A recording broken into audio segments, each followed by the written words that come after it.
నేను నారా లోకేష్ అనే నేను శాసనము ద్వారా నిర్మితమైన భారత రాజ్యాంగం పట్ల నిజమైన విశ్వాసం విధేయత చూపుతానని భారతదేశ సార్వభౌమాధికారాన్ని సమగ్రతను కాపాడుతానని ఆంధ్ర రాష్ట్ర మంత్రిగా నా కర్తవ్యాలను శ్రద్ధతో అంతఃకరణ శుద్ధితో నిర్వహిస్తానని భయం గాని పక్షపాతము గాని రాగద్వేషం లేకుండా రాజ్యాంగాన్ని శాసనాలు అనుసరించి ప్రజలందరికీ న్యాయం చేకూరుతానని దైవ సాక్షిగా ప్రమాణం చేస్తున్నాను.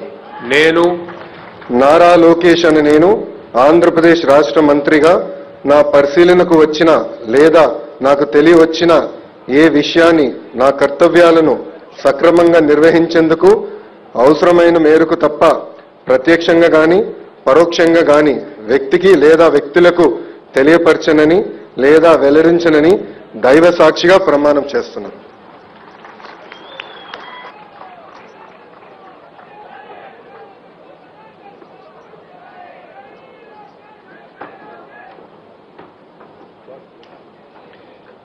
శ్రీ పితాని సత్యనారాయణ గారు.